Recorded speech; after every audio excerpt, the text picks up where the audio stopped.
So when I was 13 years old, my family decided to move to Tucson, Arizona. Family legend has it that my mom had read Zane Grey as a child and thought it would be an adventure. So when my father came to her and said he wanted to find a new home for his business, which was an adult learning theory-based teaching system for critical biblical scholarship, she decided we should move to a ranch with working stables that he could use as an office. And instead of filling his stables with horses, he busily set about putting Bibles and study units and papers and binders.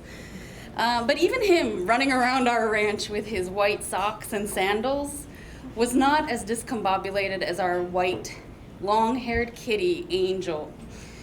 Angel had just settled into the beginning of a gloriously cool autumn in the east. We plucked him up and subjected him to a 60-degree difference in temperature. His body responded by throwing all of his fur into mats. I don't know if any of you have ever encountered this. They're snarly, gnarly little knots. It's every inch of his fur. So before the movers even came, we had to go find a vet. And I think this vet fancied himself something of a child psychologist too, because he told me, it'll be your job during the move to keep him calm. You'll take peanut butter and you will massage it into his mats. Now, I don't know if any of you have ever tried to do this. Neither one of us found that to be a relaxing activity. So when he needed a break from the peanut butter and my arms needed a break from the scratching, I attached him with a leash to his little cage so he could wander around and sort of check out the territory. And yes, I was the kind of child that put their cat on a leash. Before that, it had been a guinea pig. My parents were not getting the message that I wanted a dog.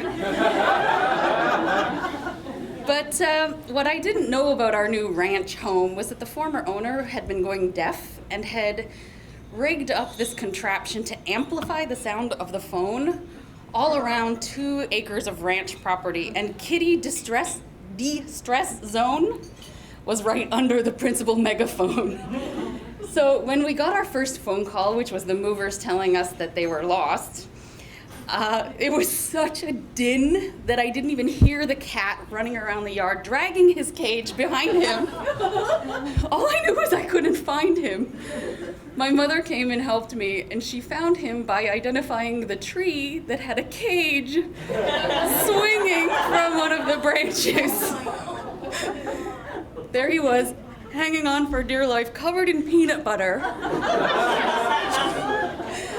That was our first encounter with Tucson, Arizona. We were up a tree. So my mother decided, why don't we get a pet that is more suited to the terrain? She came home from work one day with a goat. She named her goat Baba, as in black sheep. But her coworker had told her that goats are really good lawnmowers. And she was very excited because she thought we would have fresh goat's milk. After 4 months, I had to sit down with my biology textbook to explain to her that goats, like humans, do not spontaneously lactate. You might have thought that Baba would be lonely on this big ranch with only a kitty to keep her company, but she thought she was a person. So she was engaged in sibling rivalry with me, saw me as the primary barrier to my mother's affection and her rightful place in our home. She would wait. I would be feeding her most evenings when my mother would drive home, and she'd take that moment to come and cuddle up me so that as my mother was cresting the hill, she would see this goat just leaning against my leg.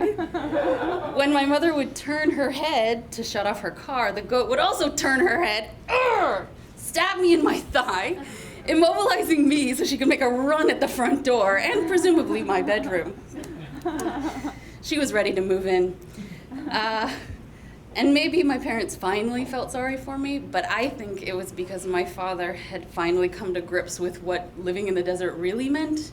It meant killing scorpions and finding tarantulas and snakes and coyotes. So he decided we would get a watchdog. We got Belle, a border collie, and added her to our menagerie.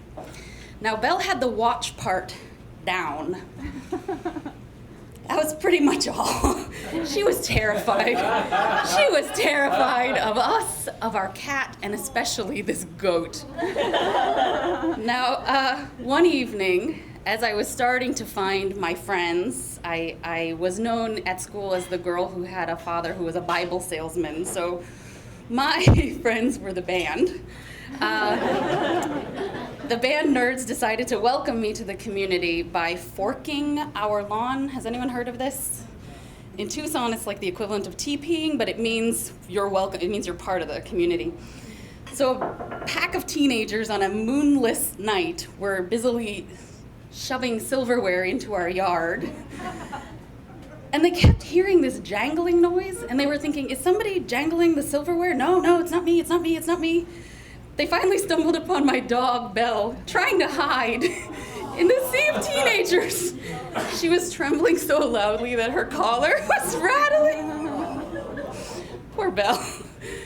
But we finally did settle in. Eventually, my mother gave the goat to a ranch where they had male goats, and she could finally realize her ambition of producing goat's milk. My father would busily tend to his papers. And I asked my mother one time, when was it that she knew that we had actually settled into Tucson? She said it was one night she was washing dishes, and she looked out the window, and she could see me practicing my French horn. They had convinced me that it sounded much better outside because it would echo. Yeah, it's a story for another time.